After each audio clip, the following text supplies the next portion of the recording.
This is After the Flag, a warm welcome to our recap of an Italian Grand Prix that perhaps won't go down in the annals of history as an all-time MotoGP classic. It certainly didn't have the incredible drama of what we saw in the 1000 Grand Prix at Le Mans last time around, but what we did see was a fantastic atmosphere. And I guess what we got, Simon Crafar, of course, who joins me for After the Flag as always, is the result that a lot of the home crowd came for. They came here today hoping for a Pecco Bagnaia victory, hoping to see their world champion ride like a champion.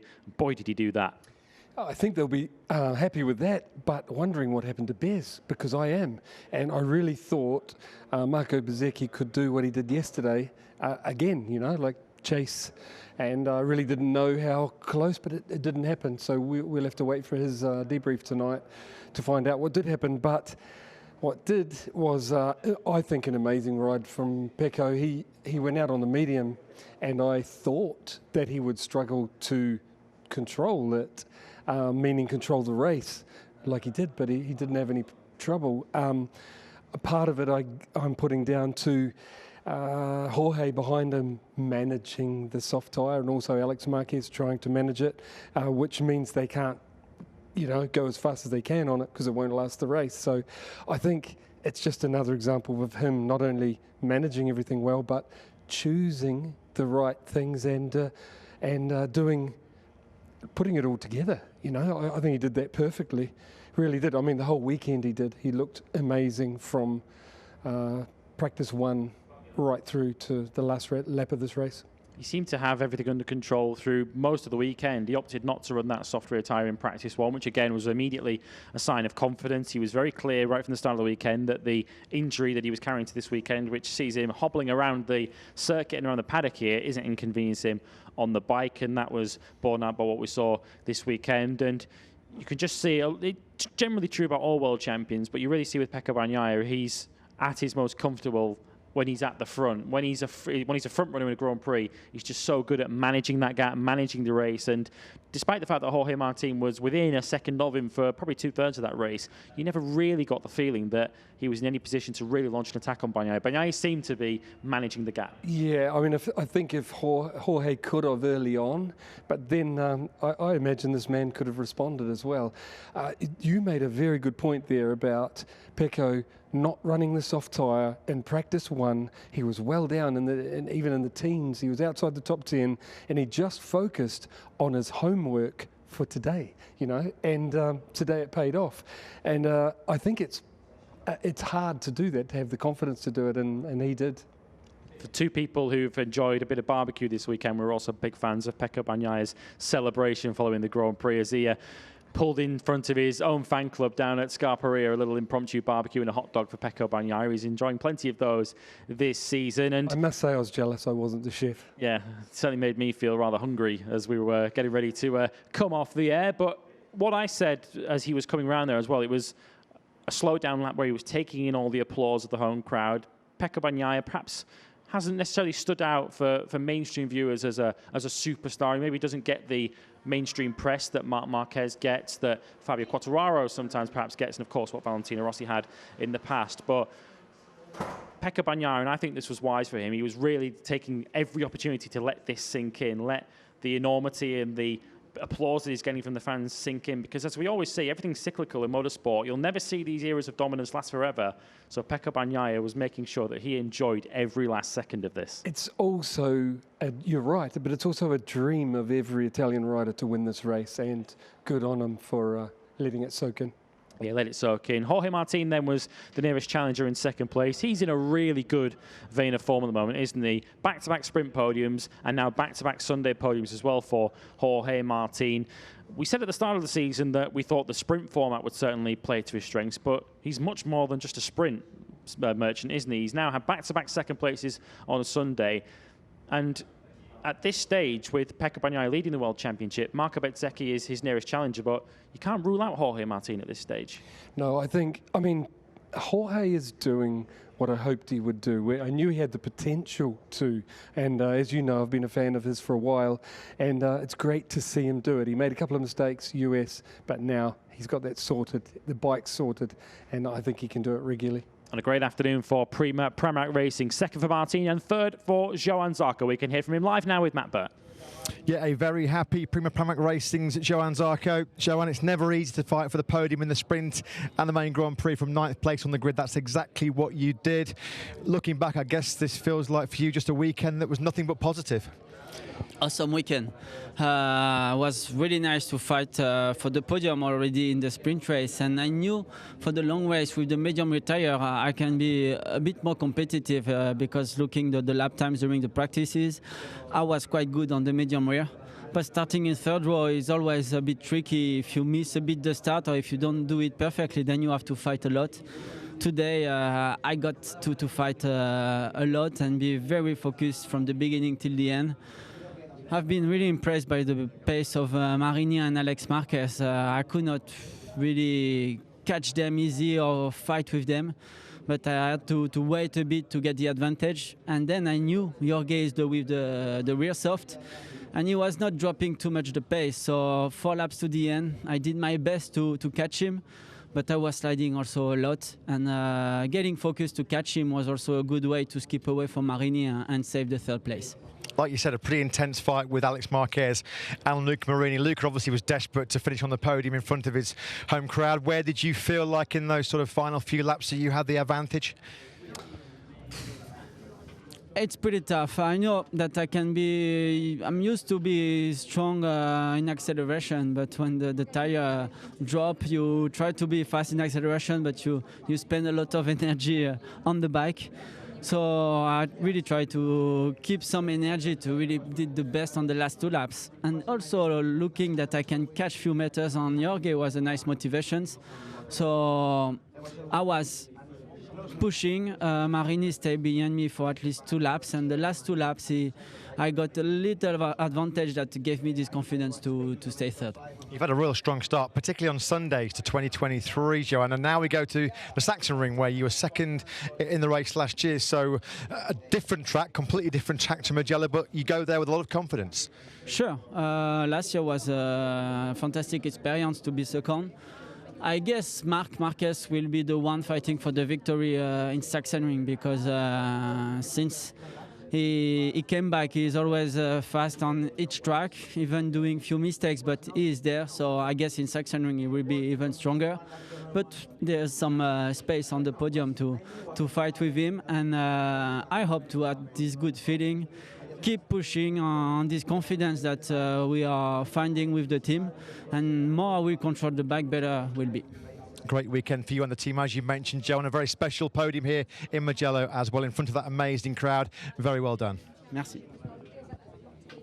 Congratulations to Johann Zarco. 3rd place for him, back-to-back podiums for him as well. It feels over 2 or 3 years now, there's always been a lot of talk around Johann Zarco and his MotoGP future because there are so many other younger Ducati riders who are moving up through the ranks. But Johann Zarco, year after year, is just doing such a good job that he's saying to Ducati, you can't dare get rid of me, I'm too good.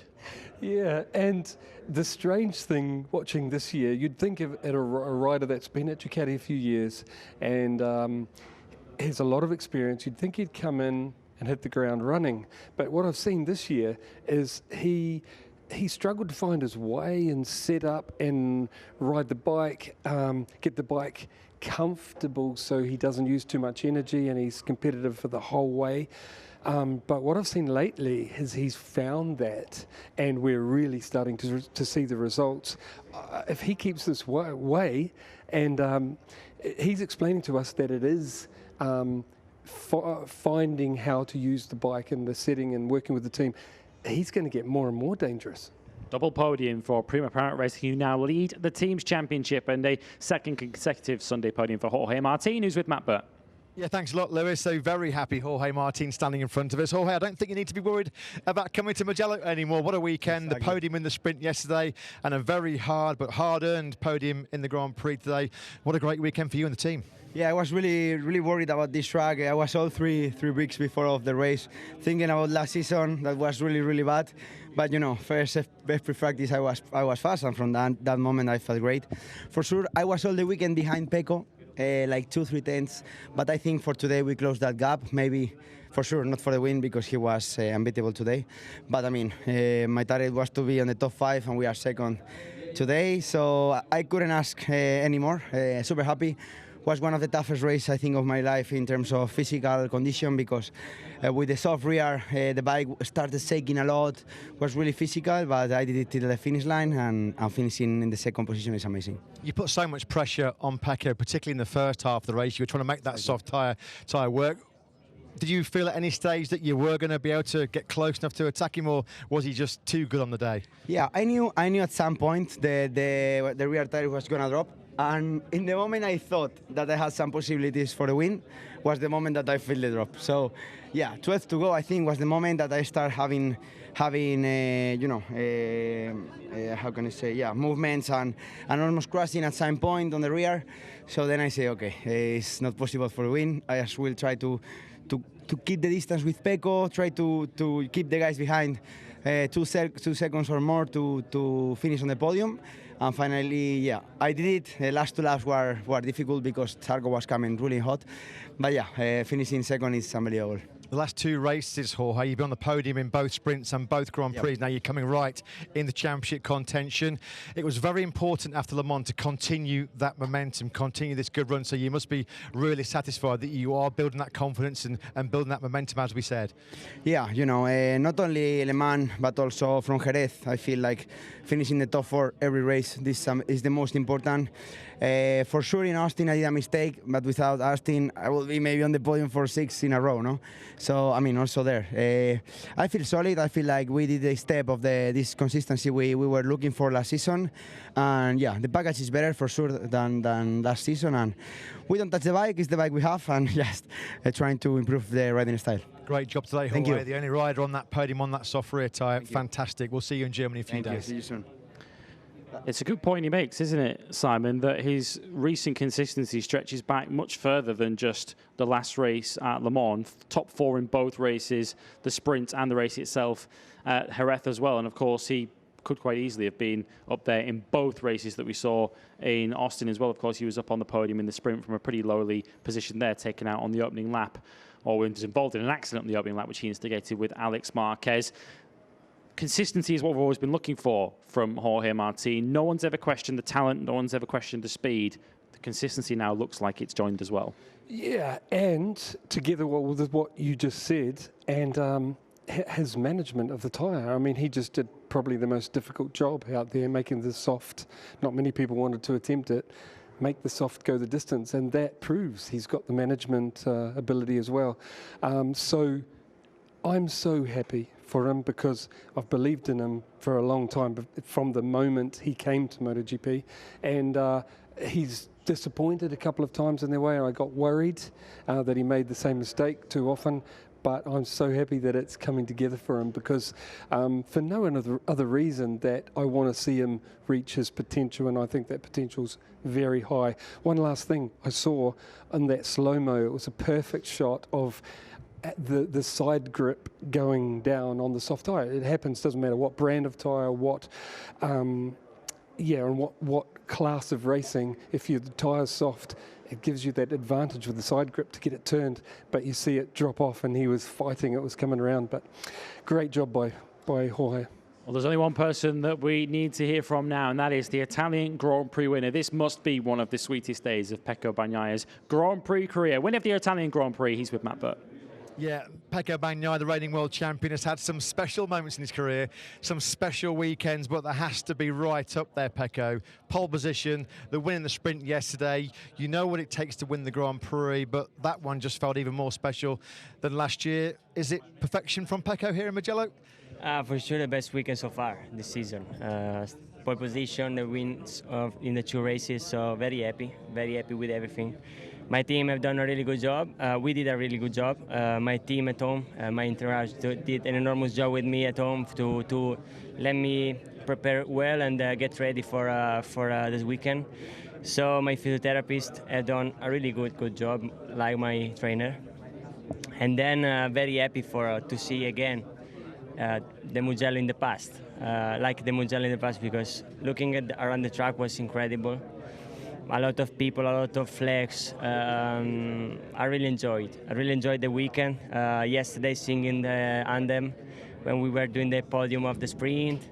This year, today, see many of them in the straight was incredible. So thanks to them, because this is the most important thing for me. We'll talk a bit more about the podium very, very shortly. Let's look at the race. Of course, pole position, and then the KTMs always start very fast. Jack Miller was absolutely electric off the line. He got up the inside of you briefly into the braking zone. Was it important very, very quickly to get through on Jack and run your own rhythm, your own pace at the front? Yeah, I wanted to push. I wanted to open a gap for at the start, because I was with the medium, and I was knowing that many of them were with the soft. So I just tried to open the gap at the start. I don't wanted to let the possibility to be close, and that was tough because Jorge was pushing a lot, like is the normality. But he was pushing a lot. I was just trying to manage that, and when I saw that he was starting to struggle a bit, I just tried to push 2-3 more laps to open more this gap, and then I was just trying to control, but it was difficult because the rear tire was done completely, and also the front in the right side was completely destroyed, so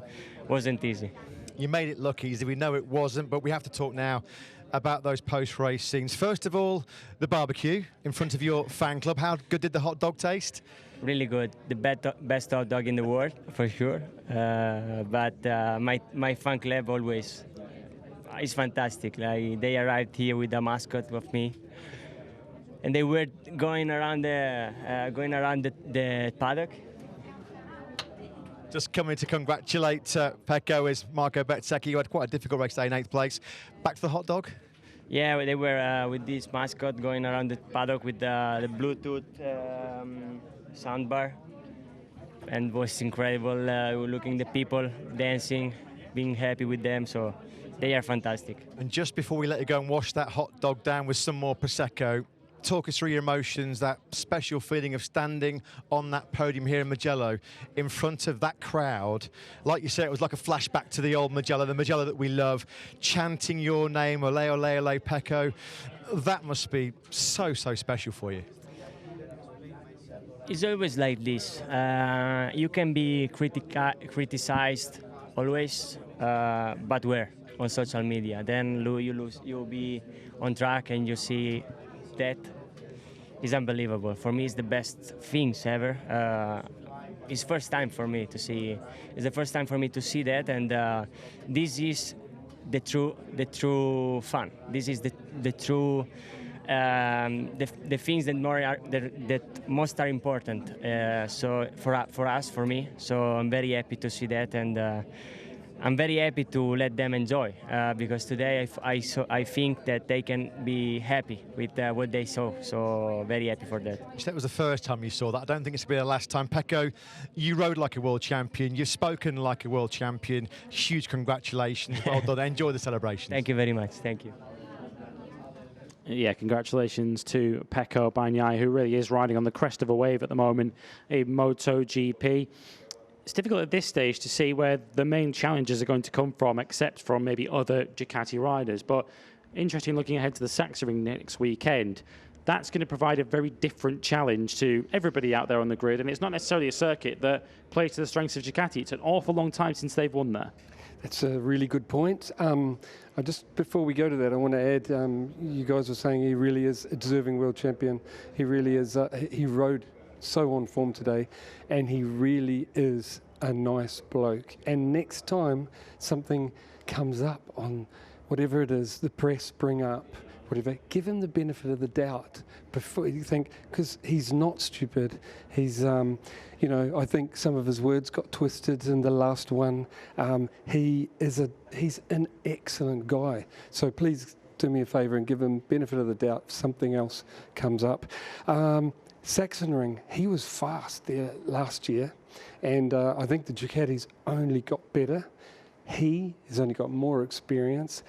I think he's still going to be one of the men to beat there. I think he's going to go well. Because this Ducati does turn better, doesn't it, than the previous one? Of course, you need to be able to turn at the Sachsenring because there's so many consecutive left-handers. Let's talk about some of the other key incidents then as we wait for the riders to enter for the press conference. We lost both of the Marquez brothers early on in the Grand Prix. Let's start with Marc, who crashed out as he was just up behind Luca Marini. He was wide into Pacini. I have to say, though, my abiding image, there'll be two abiding images for me from this Italian Grand Prix. First of all, that crowd on the start-finish straight, but also Marc Marquez with his hands outstretched, looking at that Repsol Honda RC213V in the gravel trap. That spoke volumes to me. Yes, I felt the same as you. Just to talk through his crash, see, he went in really hard here. There's no doubt, really hard, ran it wide, but he's trying to get close. Wide on purpose, because you turn it, come back, and you have a better angle to drive on that straight and stay in the slipstream. I think he was doing exactly what he wanted to do. He didn't run wide by mistake.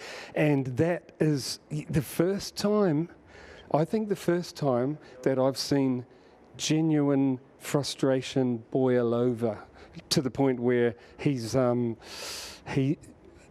it to these guys. You know what I mean? That was boiled over frustration. That's what I took from it. I could be wrong, but yeah, it kind of shows us a little bit of what's going on in Marc's mind. He's ready to fight, ready to win. He doesn't want to wait any longer. Yeah, the Sachsenring can't come soon enough for Marc Marquez. Of course, he's won on his last 11 visits there. In terms of his brother Alex Marquez, who will probably come away from here thinking, how have I left Mugello with no points, given how quick he was through the weekend. Qualified in third position, obviously took the three-place grid drop today for the race, but then was still in the podium positions, but leaves with nothing. Yes. I'm a little bit frustrated with Alex here. Like I've said in previous races, I really like him off the bike. I like talking to him. He's clever. He's very talented on the bike. He's hungry, makes the right decisions. In qualifying, we've seen regularly.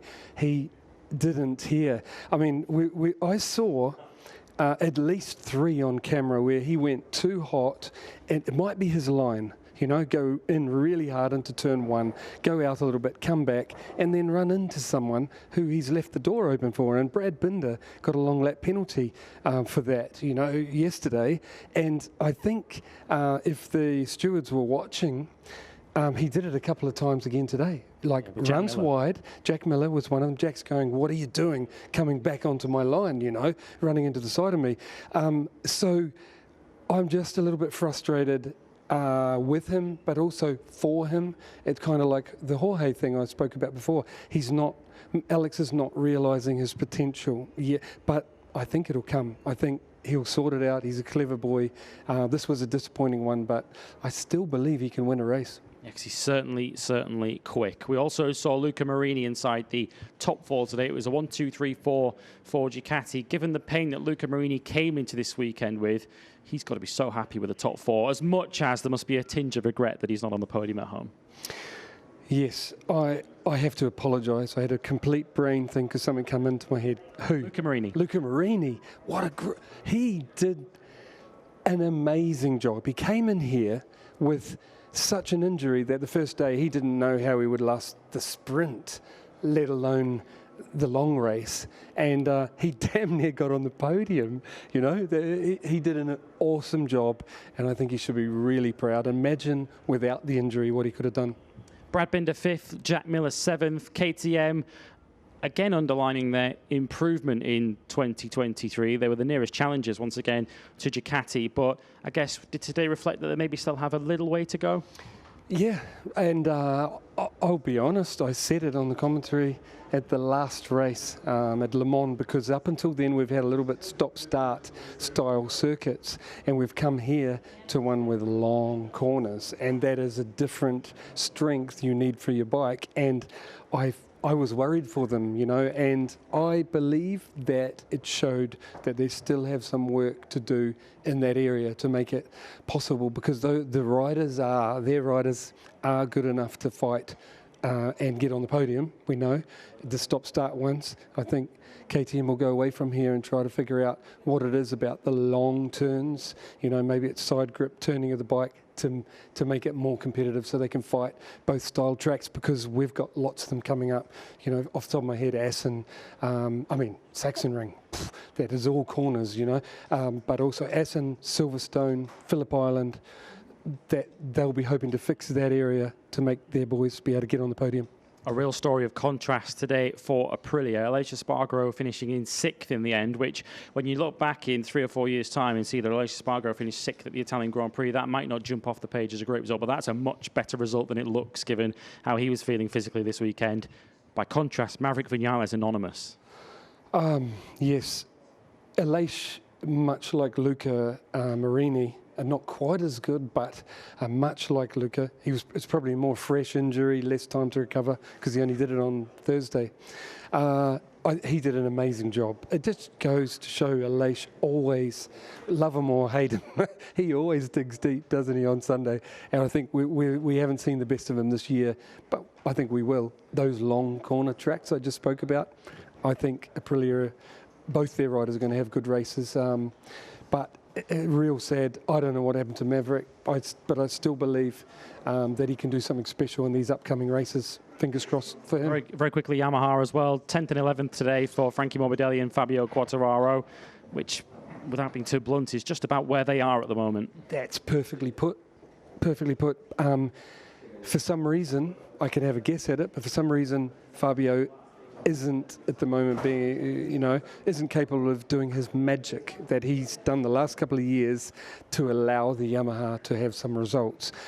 I think what we're seeing right now today, they're riding around together, is where Yamaha are, and Fabio can't find how to do that magic. And he's making sounds that since they've improved the engine, which he requested, it's damaged the handling, which that always happens, when you get lots of power, the bike gets more unstable, and it's damaged the magic he can do on the Yamaha, and I hope they can find it. Fabio Quartararo now will head to the scene of his last victory, the German Grand Prix at the Sachsenring, where he won last year to take that 91-point lead over Pecco Bagnaia, which ultimately he couldn't maintain to the end of the season. When we go to the Sachsenring then, which will be there, of course, in 4 days' time to gear up to the weekend, we always look in the direction of Marc Marquez in the 93. He's nigh on unbeatable. In fact, in his last 11 visits, he is unbeatable. Are we in a position where that run is likely to continue, or do you think that the likes of Ducati in particular are in a position where they could stop him even winning there? Well, I think the others have got closer, so hopefully we're going to see a proper fight, but I've got no doubt Mark's going to be in that fight for the win. Yeah, he's absolutely magic there. But his bike hasn't made progress, and the others have. So it should, on paper, make the job harder for him. And finally, maybe a better race to watch for us. Yeah, I think the sprint in particular at the Sachsenring, given how tight and twisty it is going to be absolutely incredible, because it's going to be very, very closely packed, very, very closely fought. It's going to be a big group, I think, there in the sprint, which will be over around 13 laps of the Sachsenring, so that will certainly fly by. It's a long way. It's a long way. So many corners. And finally then, this event, the Italian Grand Prix, it's fair to say, let's not beat about the bush, last year's attendance was certainly lower than perhaps we hoped it would be, but looking at the scenes and the noise outside on the start-finish straight, this felt like a return to the Mugello that we all come to know and love. At least a step back in the right direction, I agree. It was sad last year. We were like, what happened? It didn't bounce back from COVID and nobody being able to be here, but at least we had a proper atmosphere today.